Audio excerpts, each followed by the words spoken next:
అమరావతి నమో నమః. అమరావతి నమో నమః. అమరావతి నమో నమః. వేదిక మీద ఉన్న ఆర్కిటెక్ట్ ఆఫ్ మోడర్న్ భారత్ గౌరవ ప్రధానమంత్రి నరేంద్ర మోడీ గారికి, మన పేదల నాయకుడు గౌరవ ముఖ్యమంత్రి చంద్రబాబు నాయుడు గారికి, నా అన్న గౌరవ ఉప ముఖ్యమంత్రి పవన్ అన్నకి, వేదిక పైన ఉన్న ఇతర గౌరవ పెద్దలకు, ప్రాణాలు సైతం లెక్క చేయకుండా అమరావతి కోసం పోరాడిన రైతులకు, ప్రజలకు నా హృదయపూర్వక నమస్కారాలు.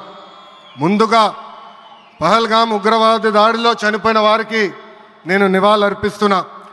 ఉగ్రవాదుల దాడిలో చనిపోయిన వారి కుటుంబానికి దేశం మొత్తం అండగా నిలబడుతుంది.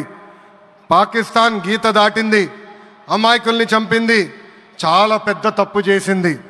ఒక్క పాకిస్తాన్ కాదు, 100 పాకిస్తాన్లు వచ్చినా భారతదేశ నేలపై మొలిచిన గడ్డి కూడా పీకలేరు. 100 పాకిస్తాన్లకు సమాధానం చెప్పే ఒక్క మిసైల్ మన దగ్గర ఉంది. ఆ మిసైల్ ఏంటో తెలుసా? నమో గౌరవ ప్రధానమంత్రి నరేంద్ర మోడీ గారు. సింహం ముందల ఆటలు ఆడకూడదు, ఆడితే ఏమవుతుంది? మన సింహం నమో కొట్టే దెబ్బకి వరల్డ్ మ్యాప్లోనే పాకిస్తాన్ అని మిస్సింగ్ రావటం ఖాయం. ఈరోజు పాకిస్తాన్ ఆర్మీలో పనిచేసేవారు కొంతమంది రాజీనామా చేశారు, కొంతమంది సెలవులు పెట్టిపోయారు. దట్ ఈస్ మన నమో. నమో కొట్టే దెబ్బకి పాకిస్తాన్ దిమ్మ తిరుగుతాం ఖాయం. ఈరోజు నేను గర్వంగా చెప్పగలుగుతున్నా, ఎంటైర్ నేషన్ స్టాండ్స్ విత్ మన నమో. కేంద్రం ఈరోజు కులగణన చేయాలన్న నిర్ణయం తీసుకుంది. ఇది ఒక నిర్ణయం కాదు, ఇది ఒక సంచలనం. Wear others hesitated for decades, Namo acted, rewriting history with courage. True to his commitment to empower the marginalized and deprived, Namo's bold stroke will deliver social justice in its truest form. నమో గారికి ఆంధ్రప్రదేశ్ అన్న, అమరావతి అన్న ఎంతో ప్రేమ. ఇప్పుడు ఆయన ఢిల్లీలో ఎంత బిజీగా ఉన్నారో మనందరూ తెలుసు. ఆయన ఈ కార్యక్రమానికి వచ్చారు. 2024 ఎన్నికల్లో ప్రజలు ఎన్డీఏ ప్రభుత్వానికి 94 సీట్లు గెలిపించారు. అందుకే మన ప్రధాని నమో గారు ఆంధ్రప్రదేశ్ కోరిన అన్ని కోరికలు తీరుస్తున్నారు. మొన్నే విశాఖపట్నానికి వచ్చి railway zone, NTPC green project, Nakkapalli bulk drug పార్క్కి నిధులు కేటాయించారు. ఏకంగా విశాఖపట్నం ఉక్కు ఫ్యాక్టరీని కాపాడారు. ఇప్పుడు అమరావతికి వచ్చి నిధులే కాదు పనులు కూడా ప్రారంభించబోతున్నారు. మనం ఒకసారి గతం కూడా గుర్తు చేసుకోవాలి. 2014లో రాష్ట్ర విభజన జరిగింది. కట్టుబట్టలతో మెడబట్టి మన బయటికి గెంటేశారు. ఎక్కడి నుంచి పరిపాలించాలో తెలియని పరిస్థితి. కానీ మన సిబిఎన్ గారికి సంక్షోభాలు కొత్త కాదు. ఒక పక్కన సంక్షేమం, మరో పక్కన అభివృద్ధి చేసి చూపించారు. అందరి ఆమోదం తెలిపిన తర్వాతనే అమరావతి రాజధానిగా ప్రకటించారు.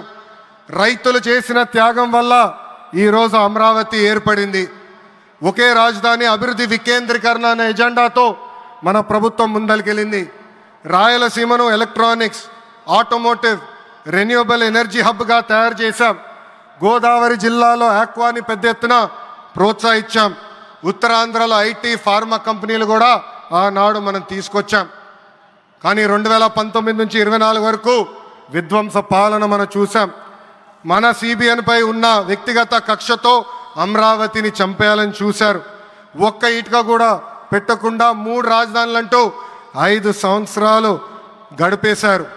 8 ఏళ్ల పిల్లోడి దగ్గర నుంచి 80 సంవత్సరాల వృద్ధుల వరకు జై అమరావతి అంటూ జెండా బతుకుని రోడ్డు పైకి వచ్చి ధర్నాలు చేస్తాం, పోరాటాలు చేస్తాం, మనందరం చూసాం. జై అమరావతి అన్నందుకు రైతులకి సంఖ్యలు వేశారు.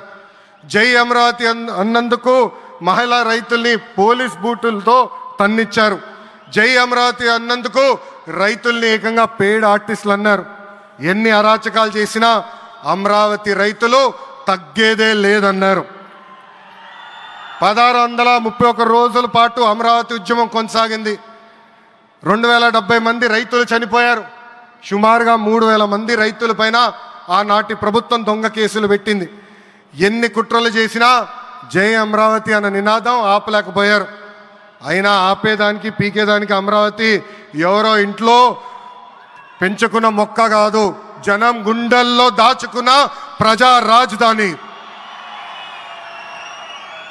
అమరావతికి శంకుస్థాపన చేసింది ఎవరు? మన నమో శంకుస్థాపన చేసిన అమరావతి ఆపే దమ్ము ఎవరికి లేదు. 1631 రోజుల పాటు పోరాడి అమరావతిని నిలబెట్టిన రైతులకి నేను ఈరోజు శిరస్సు వంచి నమస్కరిస్తున్నాను. ప్రధాని నమో గారి చేతి మీదుగా అమరావతి పనులు తిరిగి ప్రారంభం అవుతున్నాయి. ఇంకా అమరావతి అన్స్టాపబుల్. అభివృద్ధి వికేంద్రీకరణ అంతే స్పీడ్గా జరిగిపోతుంది.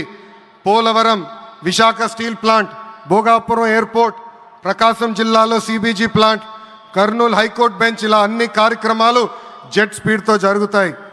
ప్రజాప్రభుత్వం ఏర్పడిన 10 నెలల్లోనే 8 లక్షల కోట్ల పెట్టుబడితో వాటి ద్వారా 5 లక్షల మందికి ఉద్యోగాల అవకాశాలు కల్పించడానికి అనేక నిర్ణయాలు మేము తీసుకున్నాం, ఒప్పందాలు కుదిరించుకున్నాం. అంతేకాదు 16,347 పోస్టులతో మెగా DSC నోటిఫికేషన్ కూడా ఇచ్చాం. 5 ఏళ్ళలో ప్రైవేట్ రంగంలో 20 లక్షల ఉద్యోగాలు కల్పించాలని ఒకే ఒక లక్ష్యంతో ఈ ప్రజాప్రభుత్వం పనిచేస్తుంది. ఆంధ్రప్రదేశ్లో ఇప్పుడు డబుల్ ఇంజిన్ సర్కార్ ఉంది. 2 పవర్ఫుల్ ఇంజిన్లు. ఒక పక్కన మన నమో, మరో పక్కన మన CBN గారు. అభివృద్ధి సంక్షేమం అనేది జోడెద్దుల బండి. ఎన్ని ఇబ్బందులు ఉన్నా సంక్షేమ కార్యక్రమాలు అమలు చేస్తూ అభివృద్ధి పరుగులు పెట్టిస్తున్నారు మన CBN, మన పవన్ అన్న. ఇంకా మనకి తిరిగే లేదు. ఇది తెలుపుకుంటూ గౌరవ ముఖ్యమంత్రి గారు ఎప్పుడూ మన పైన ప్రేమ చూపిస్తూనే ఉన్నారు.